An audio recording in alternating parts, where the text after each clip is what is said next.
It looks like the human tank has finally run out of gas. Oh, oh, brother.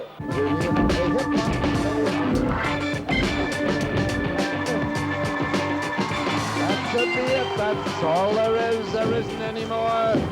And you picked me up, and you hurt my neck, Cox. We got a casualty list. That's unreal. This way, when you cut the blood supply to the brain, it's a little harder to get it flowing again.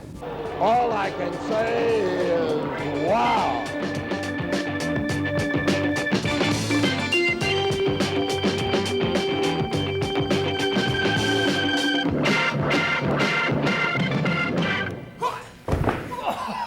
G'day wrestling fans, more mayhem from our great days of TV wrestling. This is Channel 9's World Championship Wrestling with the best grunters, the best groaners, the maddest matmen. Woohoo! A bounce for your entertainment featuring the bad guys, Abdullah the Butcher, the Dojo Brothers, Brute Bernards, Hans Schroeder, Blackjack Slade and many more. And plenty of good guys as well.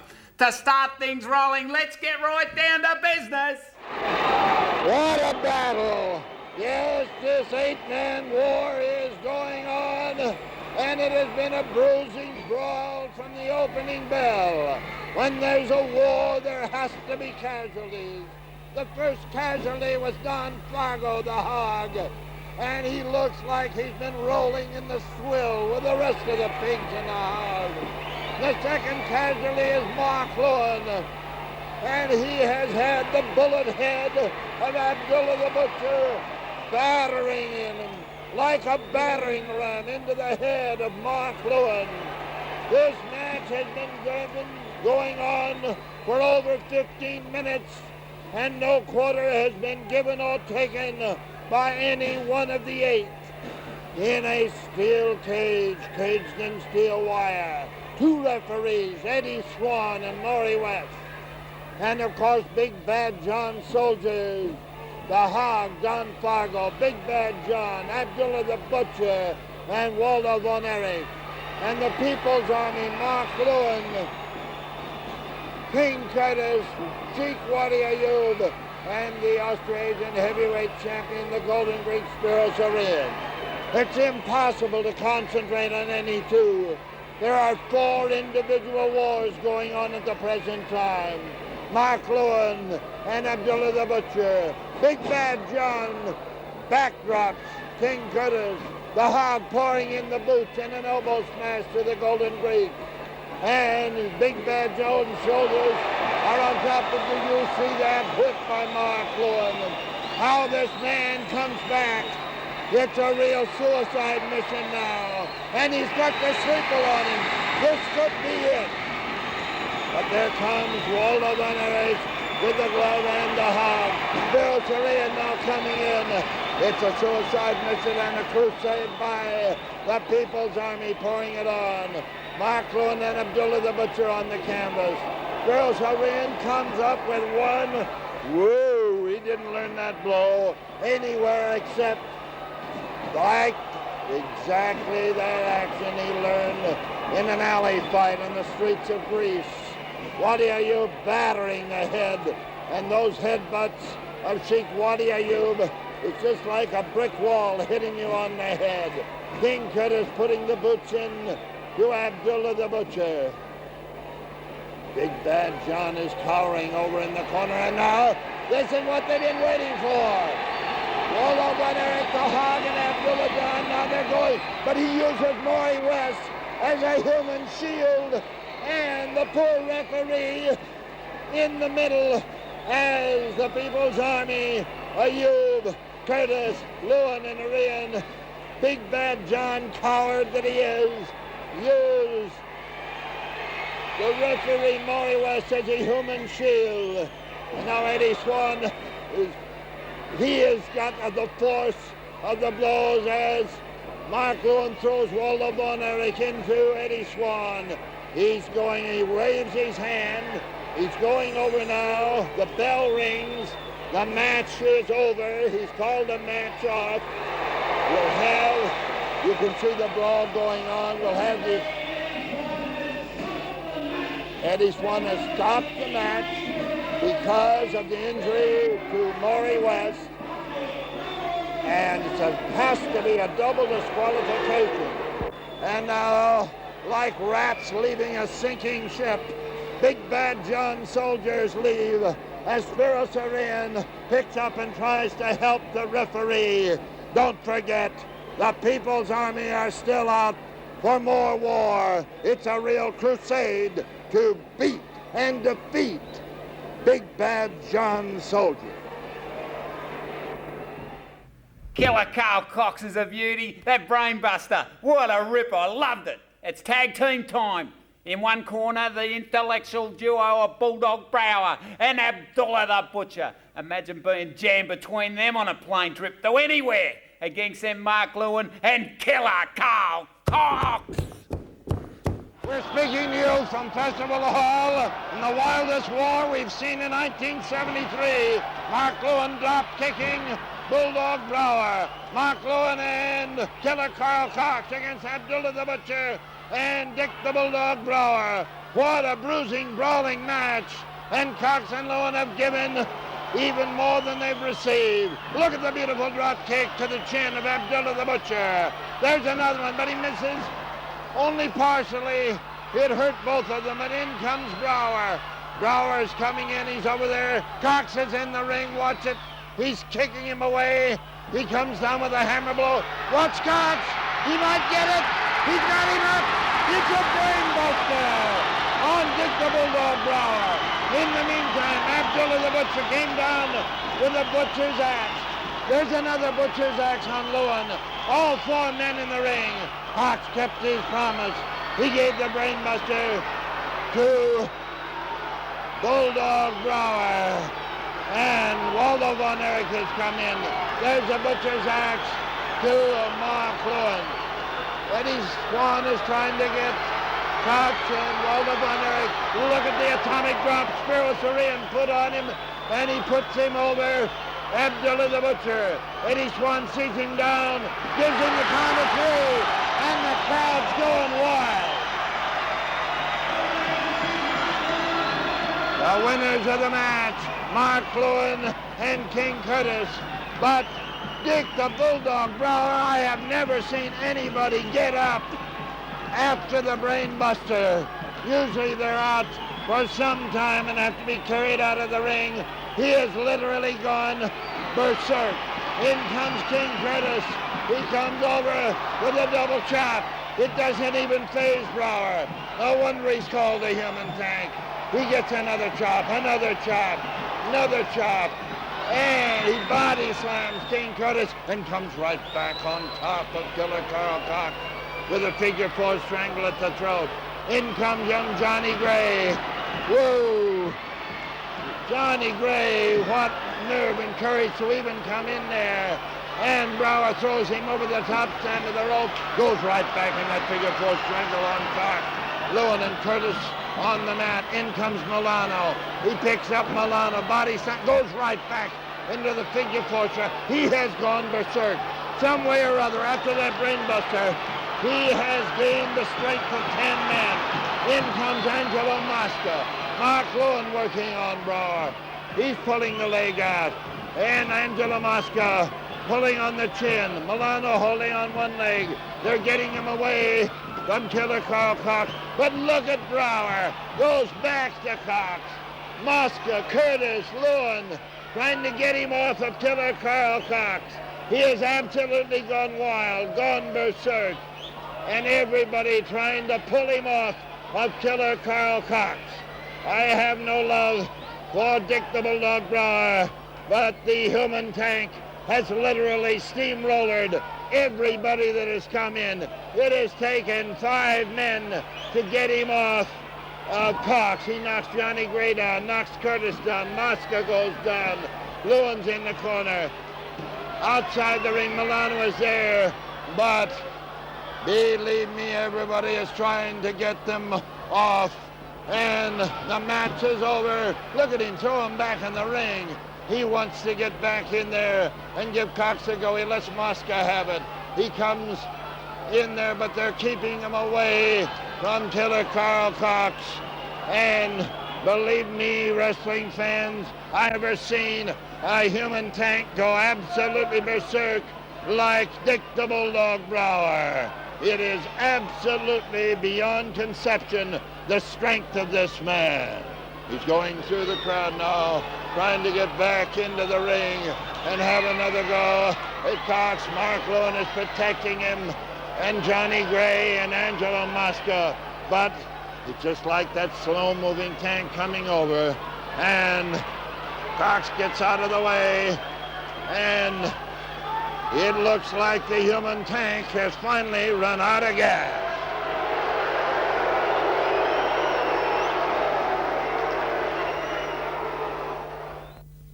Here's the man that absolutely had the strength of 10 men in that ring and went berserk, Dick the Bulldog Brower. You bum, you! You suckered me in that ring when I wasn't watching you, Cox. And you picked me up, and you hurt my neck, Cox. You hurt my neck.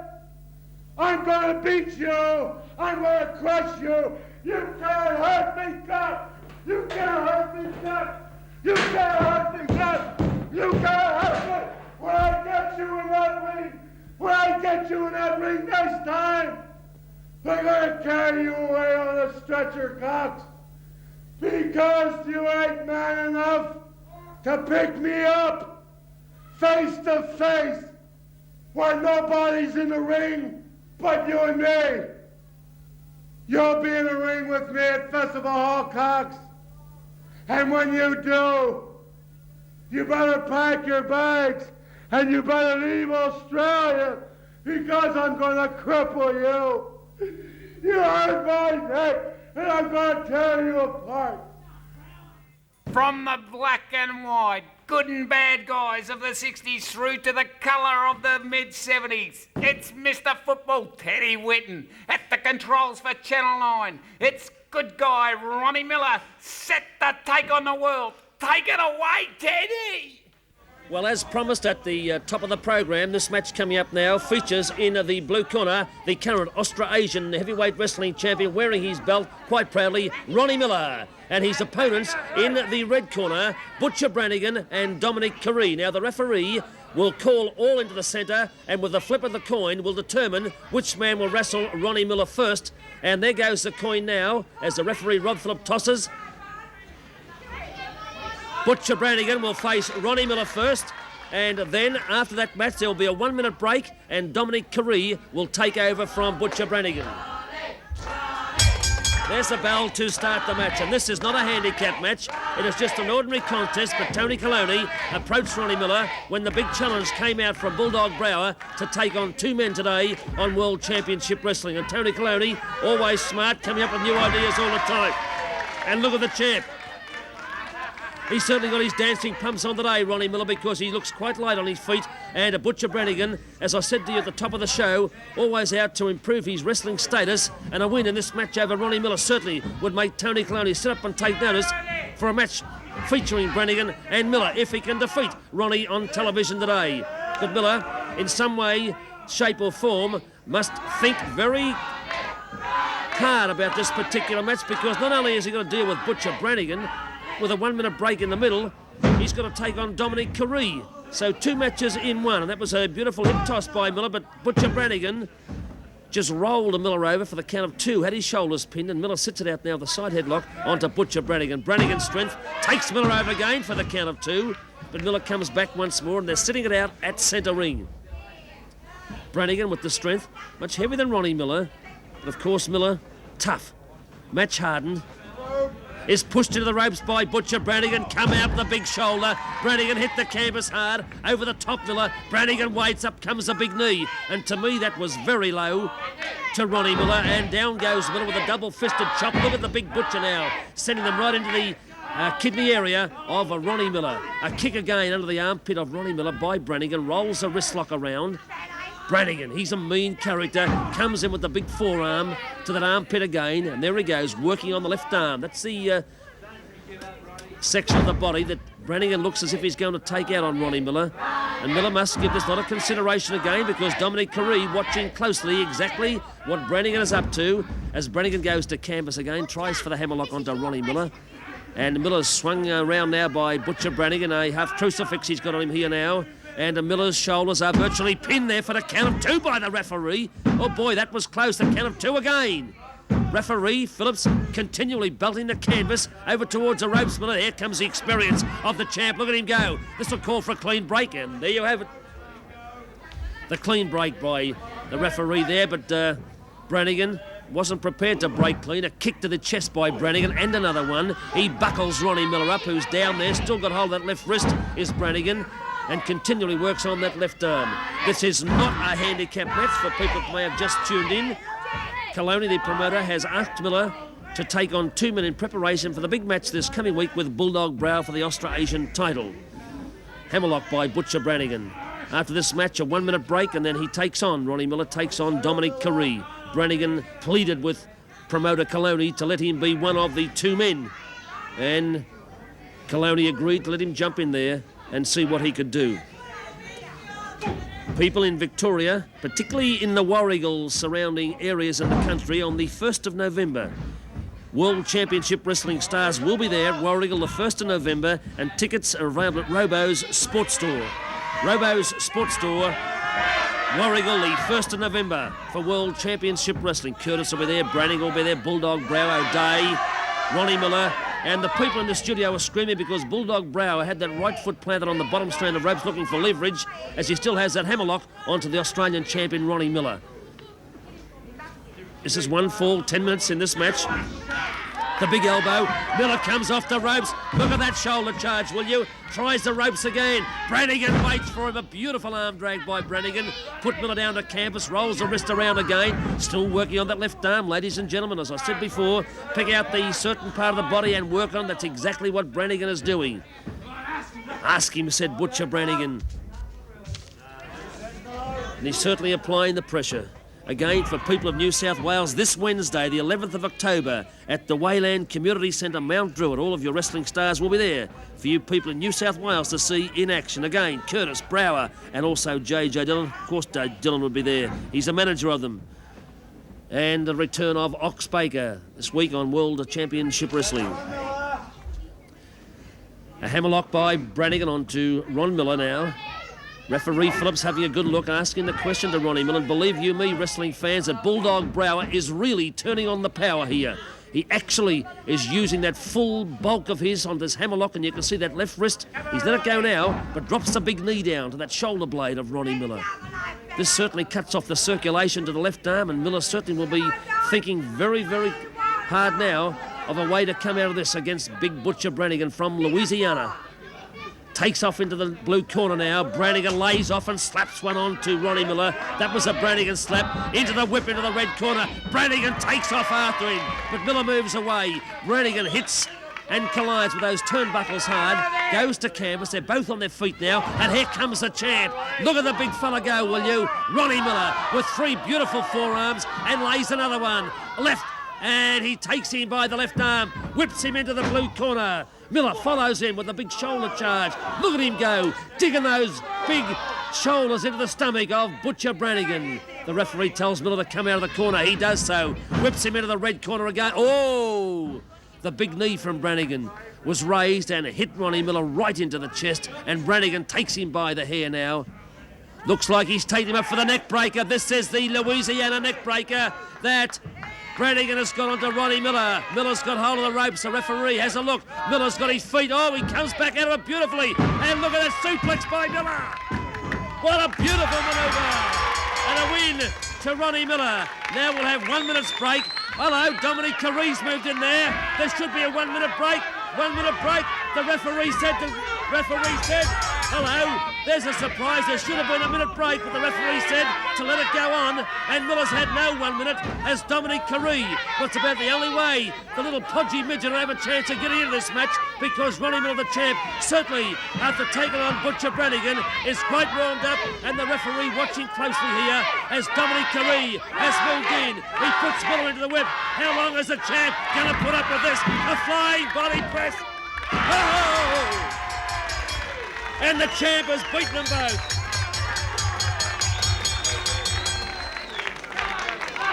The champ has beaten them both, and what a match. First, Butcher Brannigan and Dominic Carey, not allowing the champ to take that 1 minute break, has just moved in. Listen, Ted, don't get too excited about Ronnie Miller just because he won a couple of matches today on TV. He's trying to impress the Bulldog. I'm still the brass knucks champion. You seen what I did with that big giant King Curtis last night in Melbourne? I showed him what the brass knucks championship was all about. I pounded him till he can't even walk straight. Ronnie Miller, you didn't impress me today. You didn't impress me when I was here before, and you don't impress me now. So when you put your belt on the line against me in the ring, Ronnie Miller, you're not only putting your belt, you're putting your body, and I'm the person that destroys bodies. Now, just when you thought you've seen everything, something special, in our main event, we've dug into the archives and come up with a ripper. The tough guy is Clyde Steeves. Against him, the world-famous, the amazing Antonino Argentina Rocker. This is unbelievable. And it's welcome, ladies and gentlemen, to the big bout everyone has been waiting for, the amazing Antonio Argentina Rocker and Clyde Steeves, the sensational American. That's the big bout that you are going to see here at Festival Hall tonight, and it's into centre of ring to Jack Little to make the introductory announcements. And now introducing the main event of the evening, 2 falls out of 3, or a decision at the end of 8-minute round. Introducing one of the toughest mat men in the world today, the toughest man I've ever seen in a ring, from the United States of America at 260 pounds, the man who defeated Leo Garibaldi. We give you Clyde Steeves.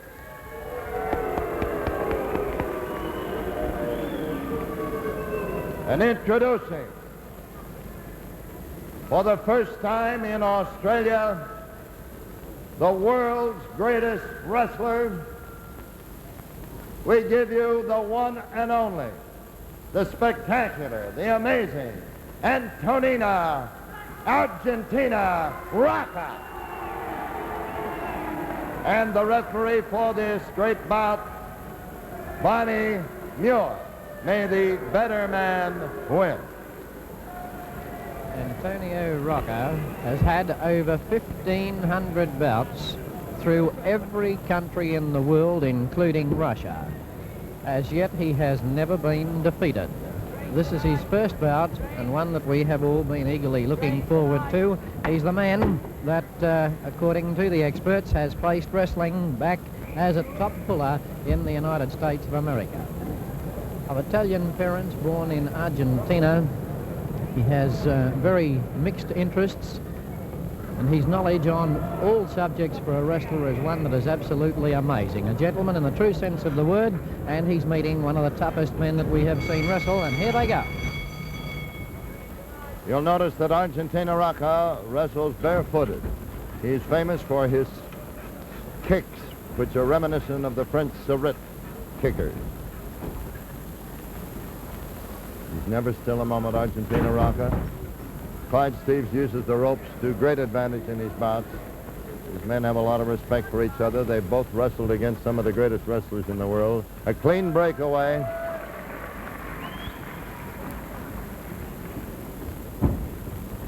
There's a reverse figure 4 wrist lock by Clyde Steeves, sends Rocker to the canvas.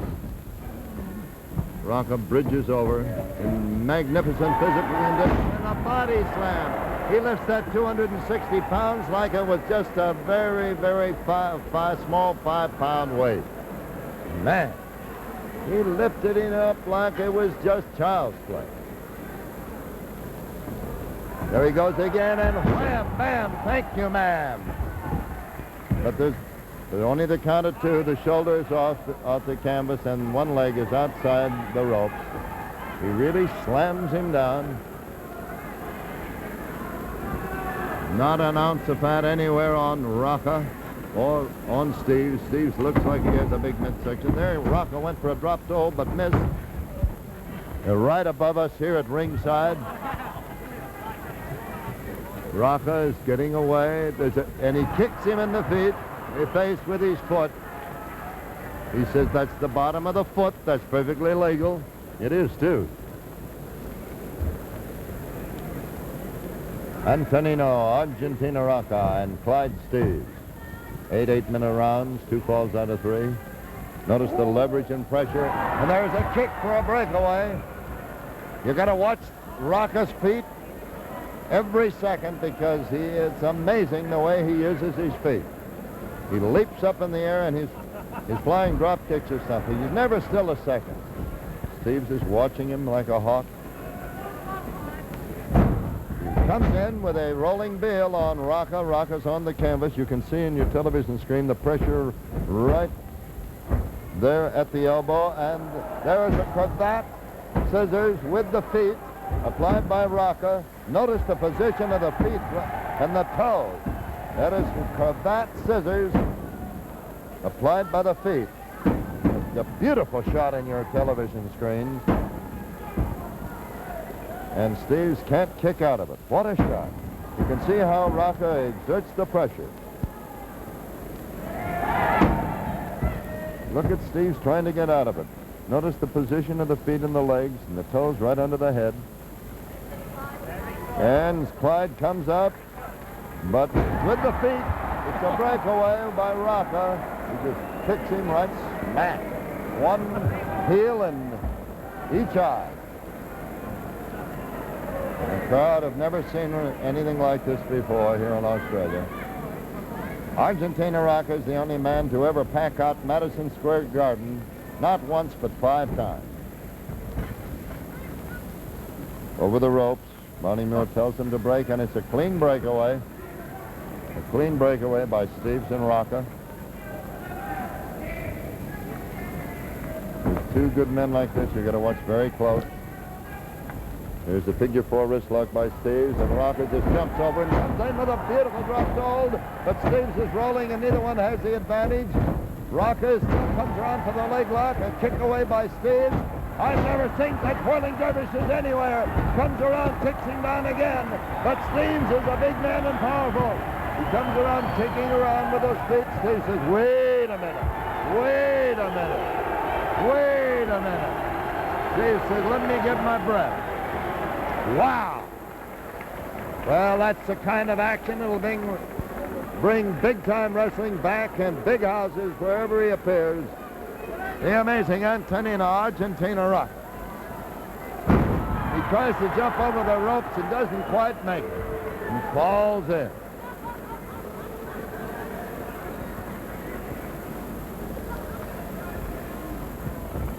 There's a left to the midsection, and Steves is pouring it on. There's a right to the jaw, a left to the midsection, a full front headlock by Steves on Rocca, but notice how Rocca is covering up. He covers up, sitting on the ropes. Barney Muir says, break it up when he's into the ropes.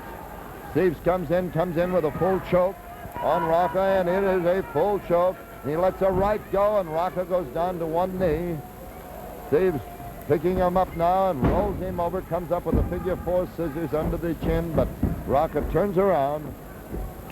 But he's still got that head scissors in a figure 4 position right around the head on Rocca. You can see in your television screen it's right under the chin.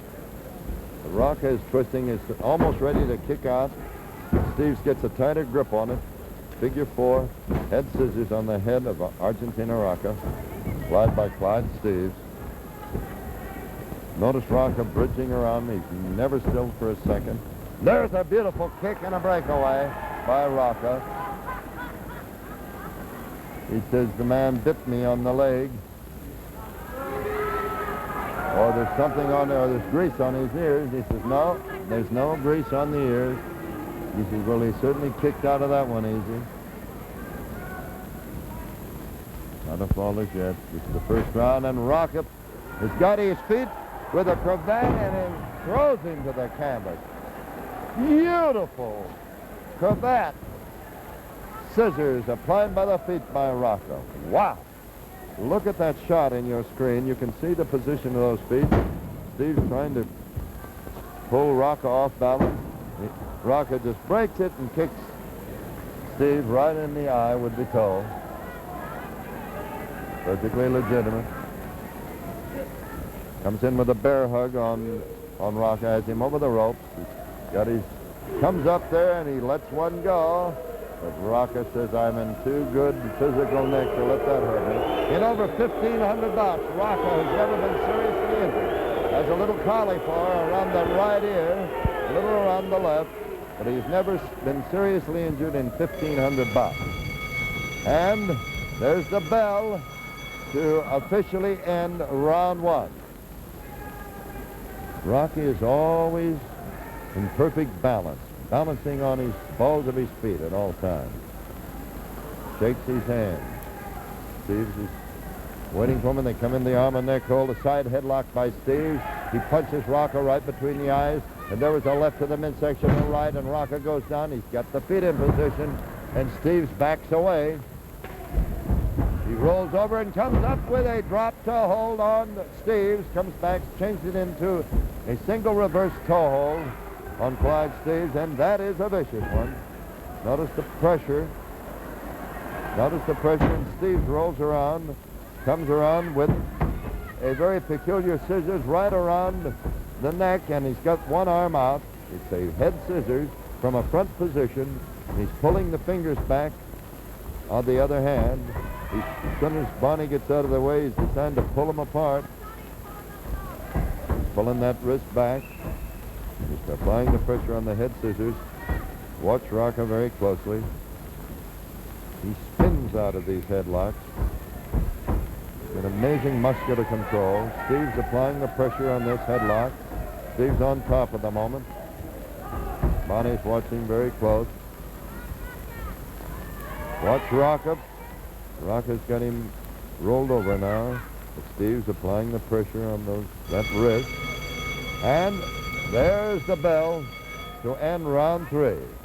Rocco's getting out of the way. Bonnie Muir says, we'll let him break clean. He says, break clean. That is the official end of round number 3. And Clyde Steve says, well, we'll take a breather. I've got a lot of wrestler in there, but Steves hasn't given all his best yet either. Anything can happen as we officially end round number 3. No fall as yet in this match between Antonio Argentina Rocca, rated one of the world's greatest wrestlers, and there you see him. Just have a look at him in your screen, the physique of this man. He would give credit to a ballet dancer, and I mean that with all sincerity. He's so light on his feet. He just jumps around that ring, barely touching it, and meeting and conceding 30 pounds in weight to Clyde Steves at 18 stone, 260 pounds, and here they go into the 4th round. Steves is pouring it in with rights and lefts to the midsection, a right to the jaw. Bombs away, knee lift to the chin. Rocca goes down, but watch Rocca. He's tough, and he is in perfect physical condition. He's pouring it on, but he swings out of the way. It's Steves is froggy, a drop kick to the back of the neck. Steves is up. Watch the drop kick right to the throat, over the rope, off the apron of the ring. He's the most sensational. Look at that shot. He's completely underneath the ring. That was the force of that drop kick. Steves flat on his stomach, underneath the apron, absolutely underneath the ring. He drop kicked into the throat. He spun over the top strand, off the apron of the ring, and as you can see, the attendants are now trying to help him up. He's now out from underneath the ring, but what a shot that was, and that really hurt. That'd shake anybody, even as tough as Steves, and he cut his head on that one. He cut his head as he hit the side, and there's a drop kick, and he sends him back into the laps of the spectators. And believe me, one of the ladies there, it didn't do her much good either. But Steves is down. He may be out.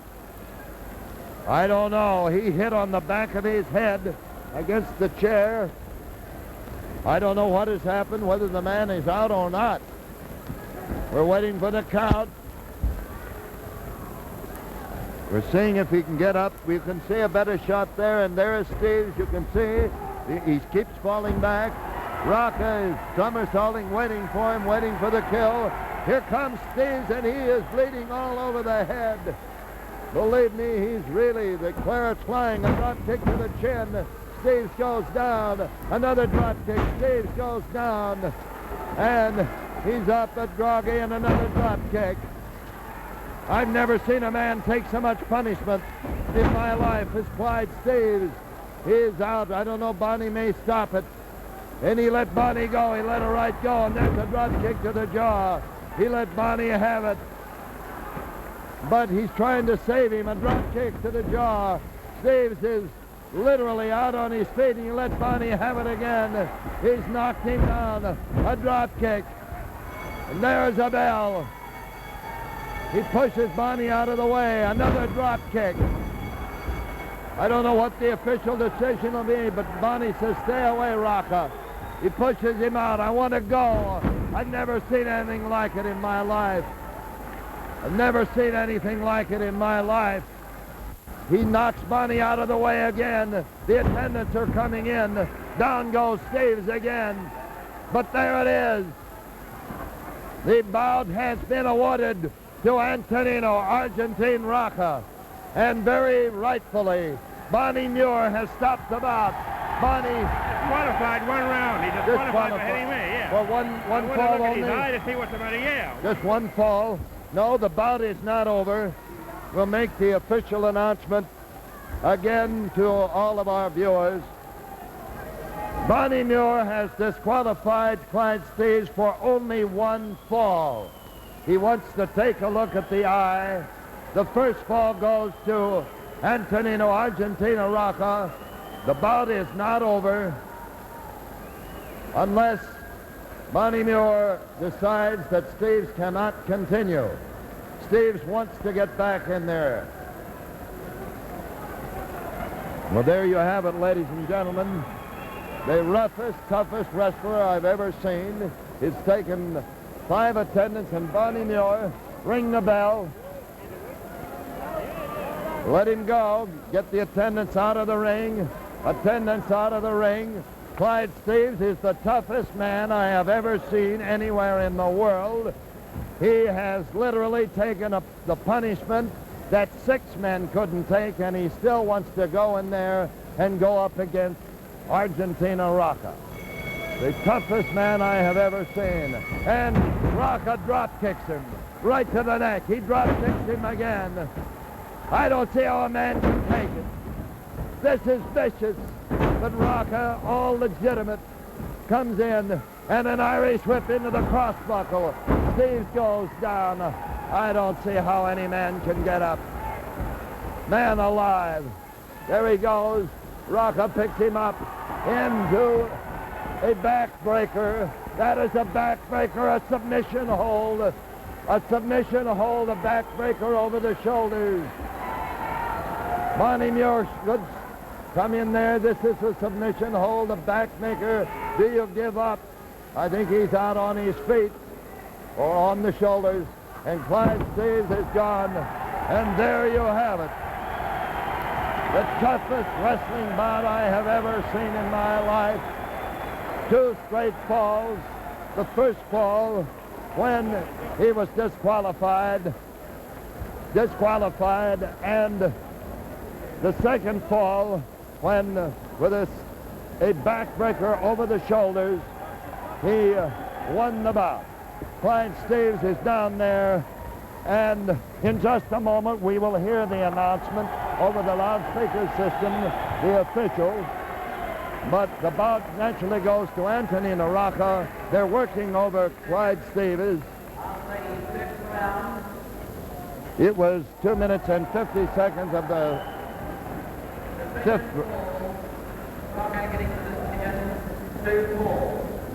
2 falls out of 3, the victor Argentina Rocca. And I personally would like to say that I have never seen more pure physical courage than that displayed by Clyde Steves, the toughest man I've ever seen in a wrestling ring. And we wind up this telecast by saying you don't have to participate in the sport to be a good one. Time for one of the great tag teams. It's Mark Lewin and Spiros Arion against Blackjack Slade and the German Hans Schroeder. New York City weighing in at 18 stone, Mark Lewin and his partner, the Golden Greek at 18 stone, Spiros Arion. And their opponents from Las Vegas at 19 stone, 1 pound soldier Blackjack Slade, and from Germany at 18 stone, Hans Schroeder. Referee Bob Reagan. Tag wrestling always full of excitement and action. And Mark Lewin anxious to get on with it, so let's give him the bell and let him go as he has a side headlock applied to soldier Blackjack Slade. Rips the coat from his hand, and Spiros Arion working on Hans Schroeder. Oh, side headlock again from Lewin as he set one straight into the chin of Slade, and Spiros with a side headlock on Schroeder. And Slade takes advantage of her right out as Schroeder was left to the double drop kick from Mark Lewin. Lewin now and working on Schroeder along with Spiros Arion. Blackjack Slade won't come in, telling the referee to get one of them out, and it's Spiros Arion leaving the ring, Mark Lewin and Hans Schroeder. Whoa.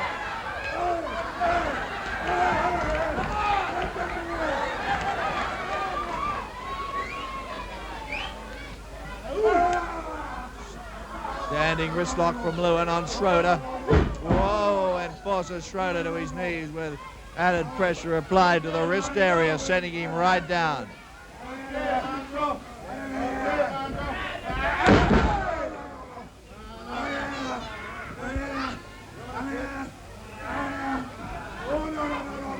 Will serve forward from Mark Lewin, and arm stretch as he pins those arms well back, digging on the shoulder blades of Hans Schroeder. Slade wants in, referee says get out, so Spiros takes advantage, comes in and takes over on Mark Lewin.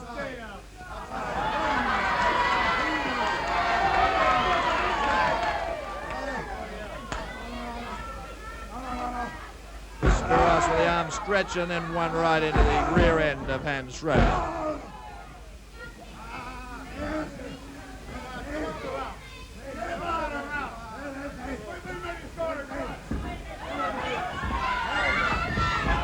In comes Blackjack Slade, but we find Spiros Arion using Schroeder as a shield, and Lewin then takes off on Spiros Arion.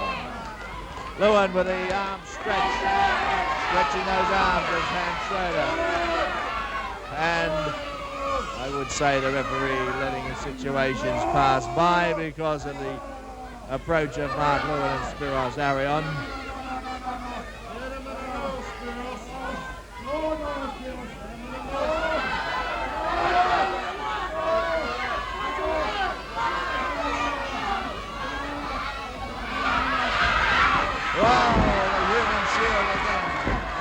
His own man, Blackjack Slade, who came in heavily on Hans Schroeder. All excitement indeed, ladies and gentlemen.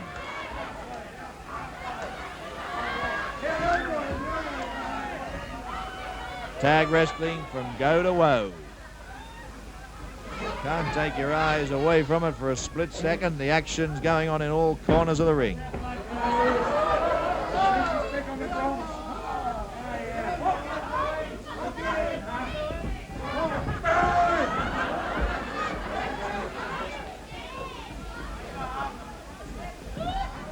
About wrestling, they're shaping up as Lewin leads with a straight left and then comes in and beautifully kicks underneath on Blackjack Slade, sending Slade heavily to the canvas and goes up. It's Tarzan's grip that he has as the chin lock is applied, pulling and arching the back of Blackjack Slade, who's arched well up, and a lot of football coaches would like to see this applied to many of their forwards to strengthen their stomach muscles.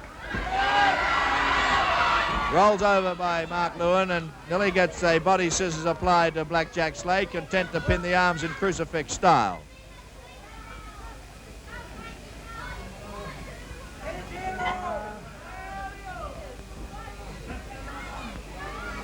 Slade stretches the legs, goes to the ropes. Whoa, Lewin's ready for him, and Slade holds on. Ready, oh, this time it ups, and falls victim to Mark Lewin. Can't balance himself long enough there and falls straight into the scissors of Mark Lewin, who locks them severely right across his rib cage and causing his cartilages almost to pop.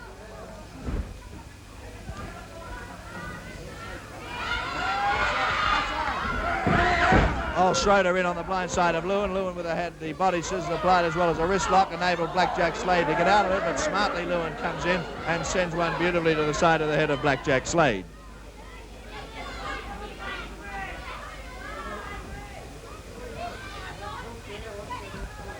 I think it's the right time to mention, too, that from America on his way here very shortly is Lord Athol Leighton, world-renowned wrestling commentator who I'll be working with for the next few months. A lot of you know Leighton and know what a great wrestler, not only wrestler, but what a great person he is in the wrestling game.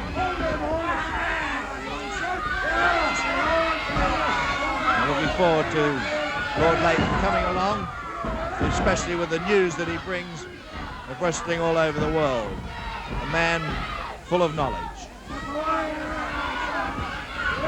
Oh, Slade on the throat of Mark Lewin. Schroeder in to try and kicking at Mark Lewin as he's held onto by Blackjack Slade.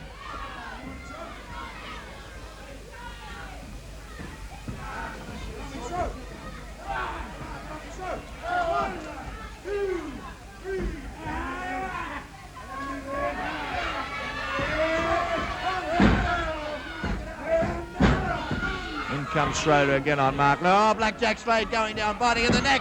The neck of Mark Lewin, biting him. Referee hands trying to restore an order, sends Spiros back as Blackjack Slade goes in on Mark Lewin. Counterplied. In comes Schroeder, pushed away by the referee, but gets a kick into Mark Lewin.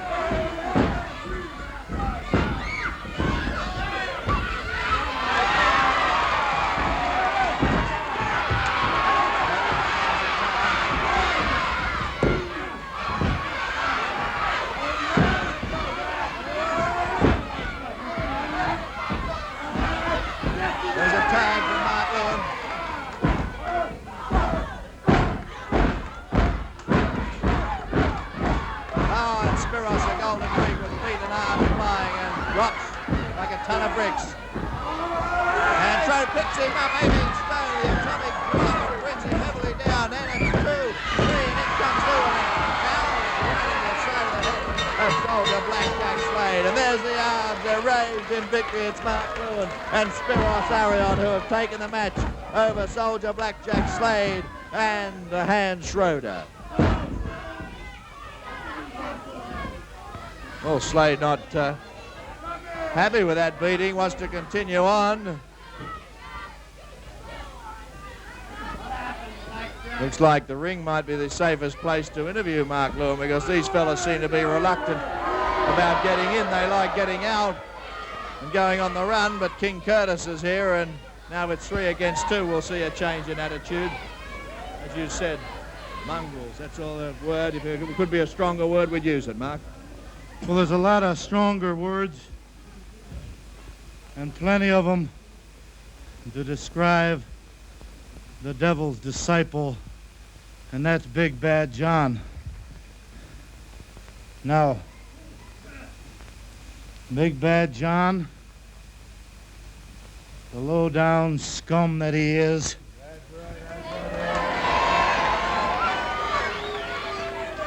he's tried.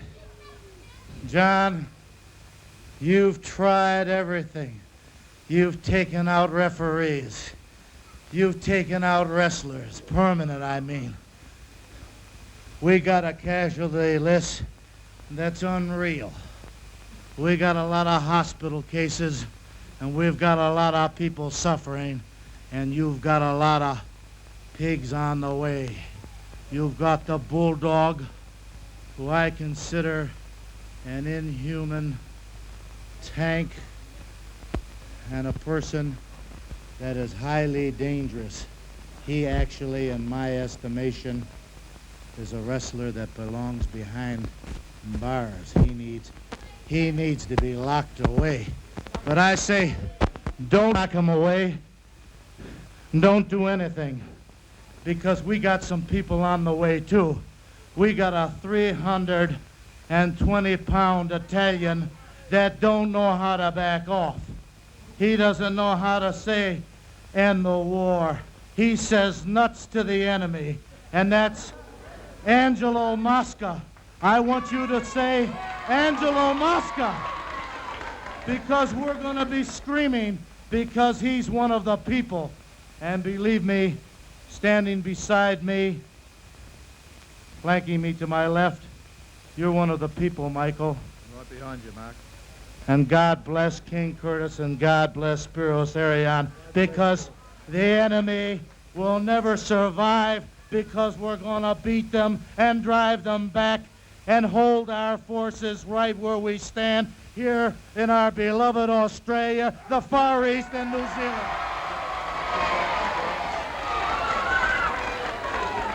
Sounds like an evangelist. Mark Lewin. Fair dinkum, I'd forgotten just how good these blokes were. In one of our earlier tapes, we introduced you to their good doctor, the Shane Warne lookalike Dr. Jerry Graham. He's back in action, this time against Chief Big Heart, and he's out to turn the Chief into a feather duster. Well, here we are back at ringside again for the second of our double main event program here at Festival Hall, and I want you to meet the man who is responsible for talking to Stadiums Limited to allow you to see him go up against Chief Big Heart in the second main event. Jerry? Hello, Jack. I know it's good to see you again. Wonderful to talk to the people of Australia and let them look at real manhood for a change. Red-blooded manhood, Jack. And you know that so many of the listeners called in this afternoon, rather, and wanted to see this bout, but the stadium listened to you when you asked them to see this bout on television. So all I can say is thank you very much, Dr. Jerry Graham. Get inside the ring and show them what a real man looks like. Well, wonderful. And this is a tremendous thing Stadiums Limited has done for the people of Australia to give them this thing and let them see it in their living rooms for free. And the price is right. All right, thank you very much, Dr. Jerry Graham. And now we go down to Jeff Cork for a moment before the introductions from the ring by Freddie Tupper. Ladies and gentlemen, introducing in the red corner at 18 stone 1 from America, Dr. Jerry Graham. Also from America, the Red Indian in the white corner at 17 stone 12, Chief Big Heart. As the referee, Bonnie Muir. Referee's instruction.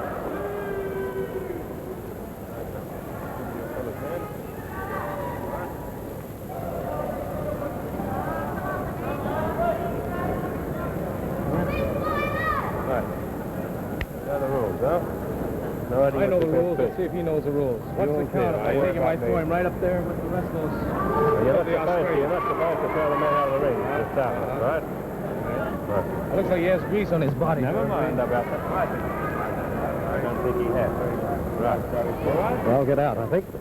There you have it, ladies and gentlemen, the announcement by one of Australia's best sports announcers, Freddie Tupper. We introduced the opponents in this main event, the second main event, and this will be the last Saturday night, ladies and gentlemen, that we will be able to telecast both main events here from Festival Hall. From here on in, only one. And there's the bell, and here we go. These boys move very fast for big men. Be rough and tough right from the start. You can watch this. These boys don't have any love for each other, believe you me. We go again, an airplane. He kept up there and tried to do an airplane spin, and there he goes, and the teeth caught him. Graham goes down hard, and a body crash. Let's see, 1, 2, 3. No, he rolled his shoulder off the canvas. He thought he had him there. There was a flying tackle that backfired.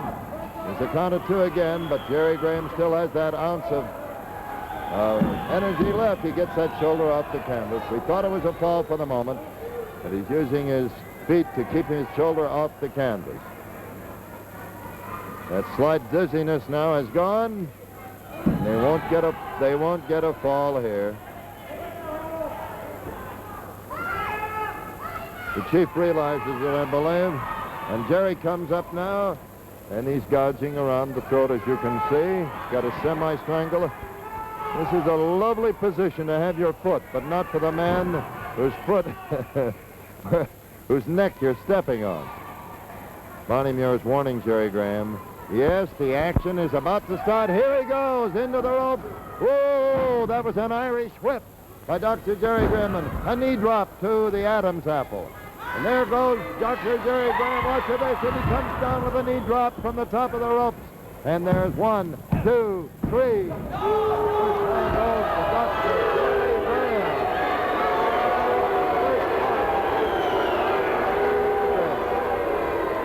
With an Irish whip, and then a knee drop from the top of the ropes and a body press.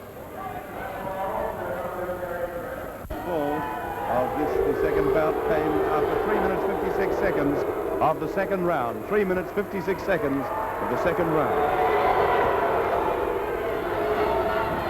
3 minutes and 56 seconds. Well, I guess fans at home will agree that there's certainly been plenty of excitement here at Festival Hall this week, our first week of wrestling, and we'll be telecasting it for the whole of the season. So I think you should make it a regular date on Saturday nights to join us on Channel 9, and that's if you can't make it to Festival Hall to see it in real life. Make the visit one night. I feel sure you'll enjoy it, but if you don't make it, join us at home, because there's some wonderful wrestlers coming out and great ones lined up. Now we must give that cue that we're supposed to give. That is the end of round 2.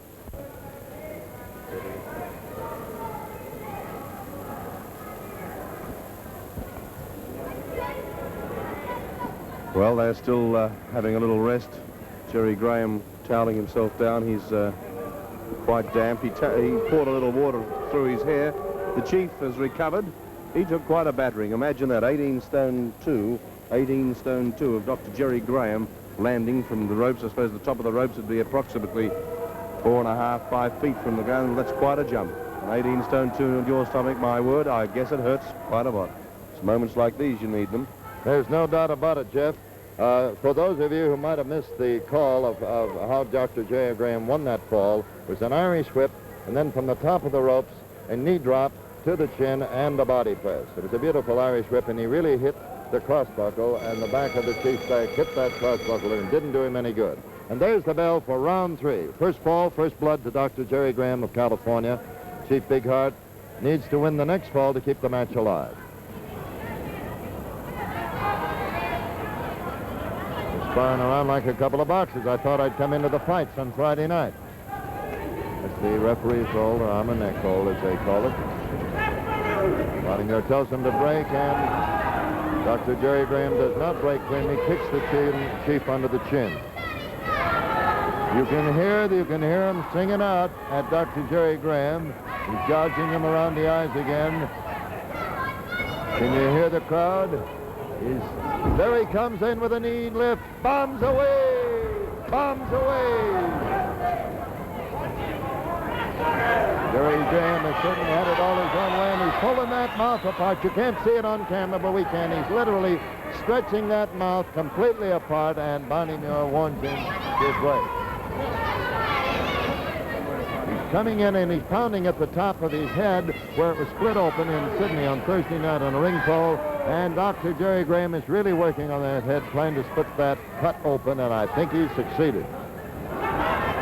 Watch out, here comes the war dance. He's getting into the war dance. Hey! Oh, bang! Look at the chief pull it on. Listen to the crowd. This is a Donnybrook. Here we go. An Irish whip and a tomahawk chop and a body press. 1, 2, 3. Wow!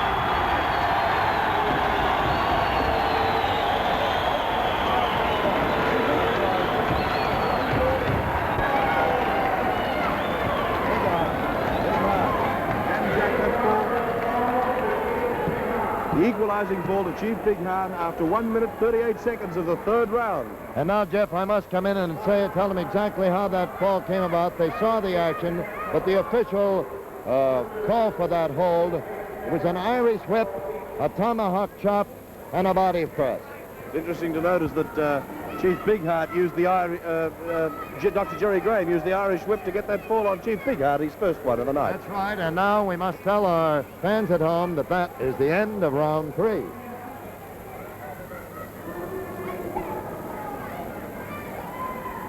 Well, there we are. Thank you very much indeed. Dr. Jerry Graham still rubbing his throat a little bit where he got roughed up there a few minutes ago. And evidently a little bit... Oh, it looked like doing a small rumba or a mambo. Care to dance? Both very, very solid gentlemen. The young man behind us is calling out quite abusively to Dr. Jerry Graham. As a matter of fact, he suggested that he was a rather dirty receptacle used for drinking. I see. There we have a very pretty fountain coming from the red corner. Dr. Jerry Graham swilling the water and then spraying it out. Now he's discussing tactics with his second. Chief Bigheart ready to go, looking quite happy and ready to go. Now Dr. Graham having a quiet chat. There's the bill for the start of round 4. Here's Jack Little. Well, the equalizing fall, it's a fall each.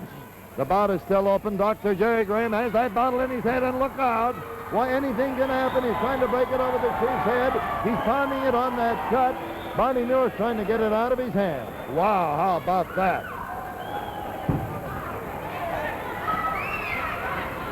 Barney Muir kicks the bottle outside the ring, and Barney is telling him if he does something like that, then he'll disqualify him. The crowd is booing their disapproval.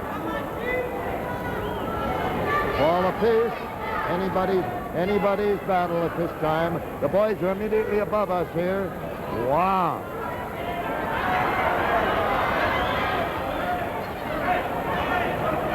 Barney Muir is telling him to break, and because he's really gouging, he split that head open now, and he's coming in again, working on that cut on the chief's head. You can see him pounding it in there. He's broke it open now, and the red Indian blood is beginning to flow. He broke that cut open and broke it over badly, Dr. Jerry Graham, and the blood is splattering right down and on us here at ringside. Coming in again in the boat, and the chief's mad. He's letting him go. Anything can happen. Here we go. Look at Jerry Graham go square over the ring. And the chief is on the prowl. There he goes, bang into the ring post. Neil's telling him to go to a neutral corner. The crowd is roaring their approval. Look at the chief's face. It's literally covered with blood. So is Dr. Jerry Graham. There he goes, bang into the ring post again. And I don't see how they can take it. A very, very dirty mess. Well, you can see it for yourself, ladies and gentlemen.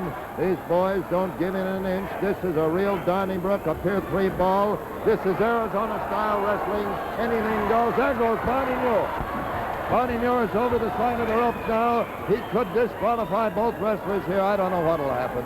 Barney Muir is shaking his head. He's coming into the ring now. The boys are immediately above us. Here comes Barney Muir in between both of them. He's telling them to break it up. The blood is really flowing and pouring down here on us here at ringside. Barney Muir is trying to break it up. Anything can happen. Wow, you should see the blood flow. This is a river of blood.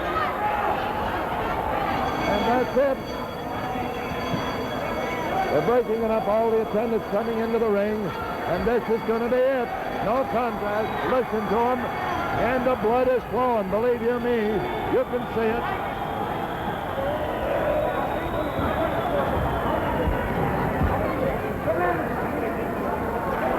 Dr. Jerry Graham has really gone berserk. He's taking 3 men to hold him. He's really gone berserk, believe you me. 3 men holding the chief, the police officer. They're asking him to get the chief out. So no contest. No contest. No contest.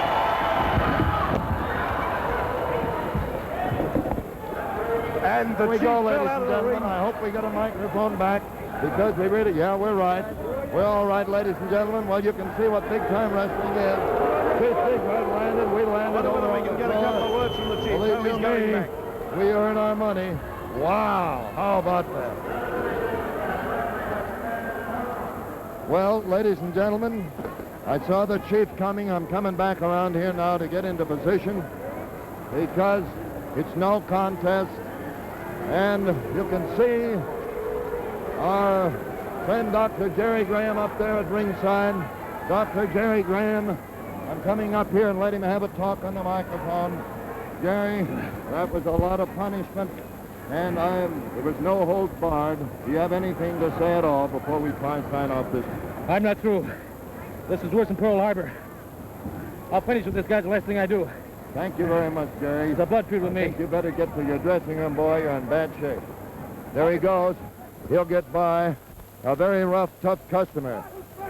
And now, we want to tell you that Bonnie Muir declared that no contest. Bonnie, I wonder if you look up at a camera and explain to them why you call that a no contest. Well, it's no contest. These fellas, they seem to be, the rules don't mean a thing. There's only one way to stop the fellas like this. I think they've got no contest. They stop their money. They've got to be brought to law and order somehow or other. There's got to be some way of controlling these fellas. If they don't obey the rules, there's got to be no contest. There's no way of handling it. It's the only way to do it, Jack. All you can do is no contest. I agree with you. I'm glad you called it no contest. I knew that would be your decision. Couldn't be a disqualification. Their purses should be held up. Absolutely, I agree. There's only one way to bring these fellas into line. If they won't obey the rules, they've got to obey some rule or other. And there's one rule that you must obey. That must be a final rule. If they won't do that, there's no contest. That's out. There's only one thing that means for their pocket. That's all. That's right. Thank you very much, Bonnie Muir. And now I'm going to ask Jeff Cork to step up on the apron of the ring with me before we say goodnight on this, our first telecast from Festival Hall, West Melbourne Stadium. Well, I didn't think I'd get into the act that soon, Jeff, but believe you me, I landed on my leg and on my back as Chief Bigheart came hurtling down on top of me. And I would say I have a bit of a cleaning bill to turn in for this one, but it was a night of thrills, and referee Bonnie Muir was certainly right when he told our wrestling fans at home that it had to be no contest. They must obey the rules. I'd like just to say this to you wrestling fans. We hope you like big-time wrestling and that you'll be our guests at ringside at your home next Saturday night at 10:30. If not, well, I hope you'll be here at Festival Hall because you'll see big-time wrestling. We hope the rules will be obeyed next week, too, because we don't like a lot of wrestler in our lap. I want to remind you, as I say goodnight, you don't have to participate in a sport to be a good one. And now, Jeff Cork and Jack Little say bye-bye for now. And good luck to all of you.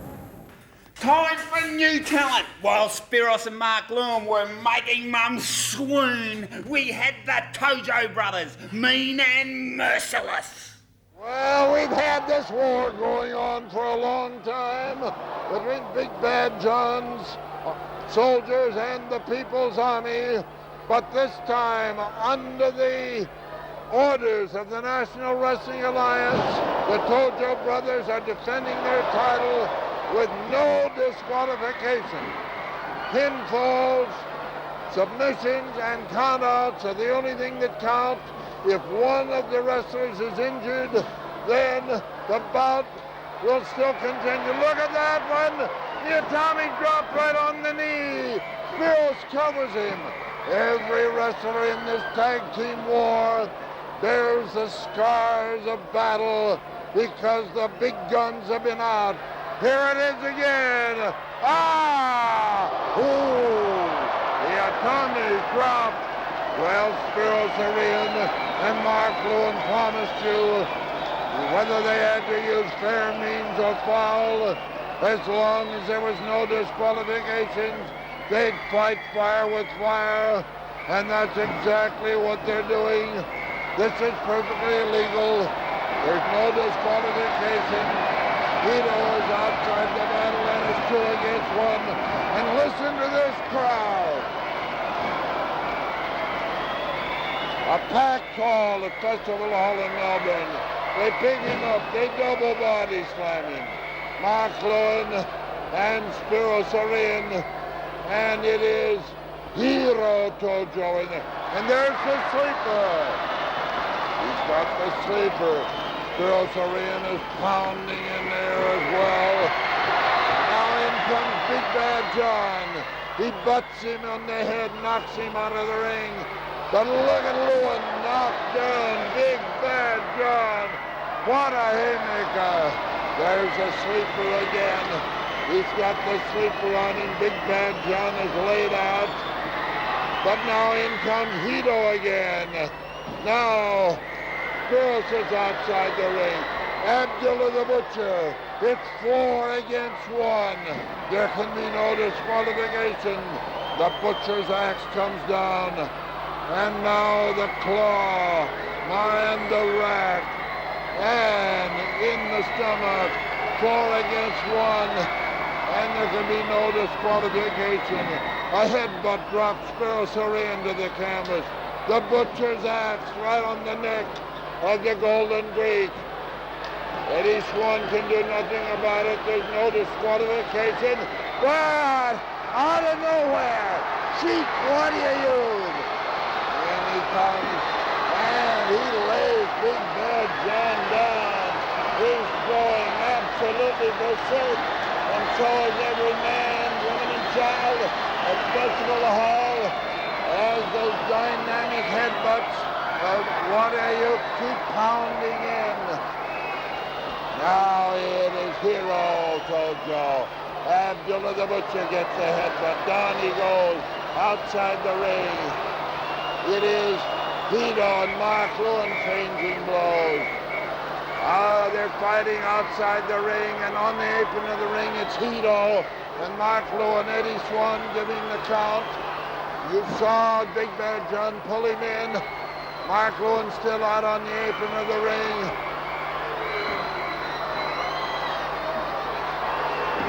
There it is. I told you it was a count out, but you saw what happened. Big Bad John pulled Hito Tojo back into the ring and kept Mark Lewin out, and it was a count out. Eddie Swan had no choice but to give the match to the Tojo brothers, who are still the Austro-Asian Tag Team Championship. Well, all I can say is the scars of battle are very evident in one of the wildest wars I have ever seen. Thank heavens for Sheik Wadiayub. It should have been a double count out, not a single count out.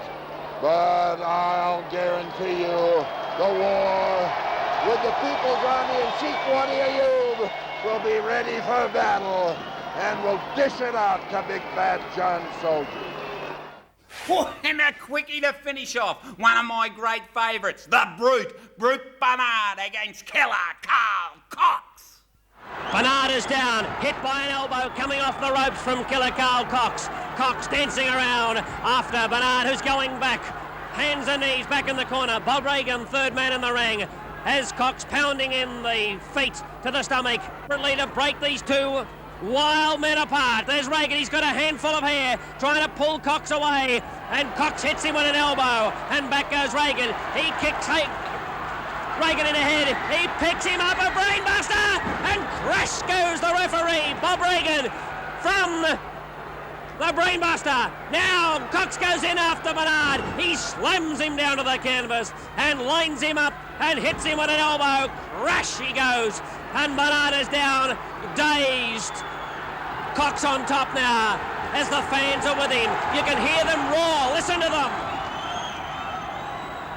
Stadium roof just about lifted, and look, Cox going up to the top rope, off the top rope. He saw that the referee was out of action, and he took the opportunity to sneak from the referee's sights and jump from the top rope. He hit Bernard, and looks like a brainbuster. He's lined him up again, but Cox is tripped over.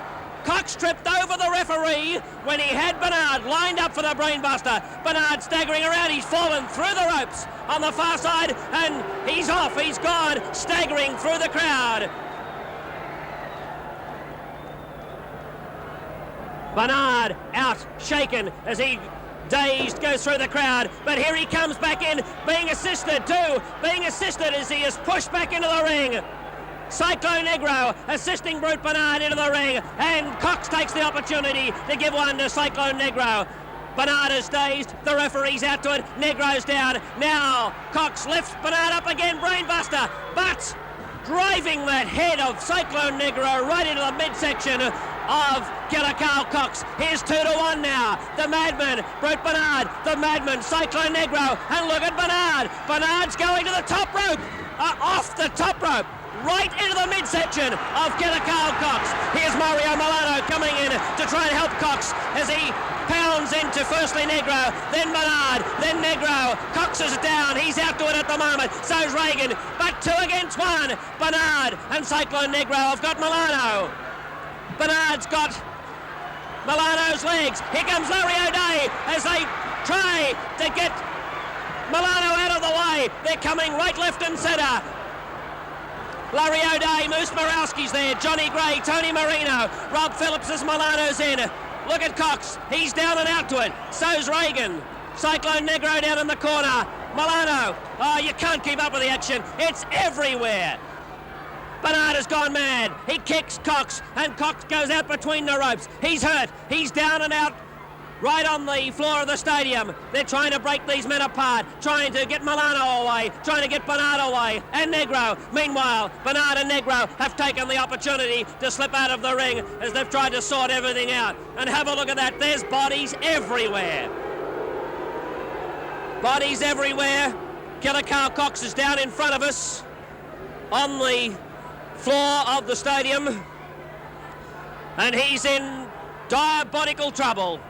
Milano going out to try and see if he can assist Cox as he's hurt. The referee is down in the middle of the ring from that brainbuster. Bob Reagan is down, and the fans standing around a little bit nonplussed as the ushers try and push the surging crowd backwards. Milano working on Killer Carl Cox to see if he can bring him to and give him a bit of assistance. Johnny Gray's down there, so too is Larry O'Day. Meanwhile, on the far side of the ring, the referee being aided out of the ring by Ron Miller, by Johnny Doyle, Rob Phillips, Ken Fuhrer and Tony Marino as they're trying to get Reagan out from that brainbuster. That's it for another show. Don't forget, volumes 1 and 2. And with a bit of luck, there's more to come.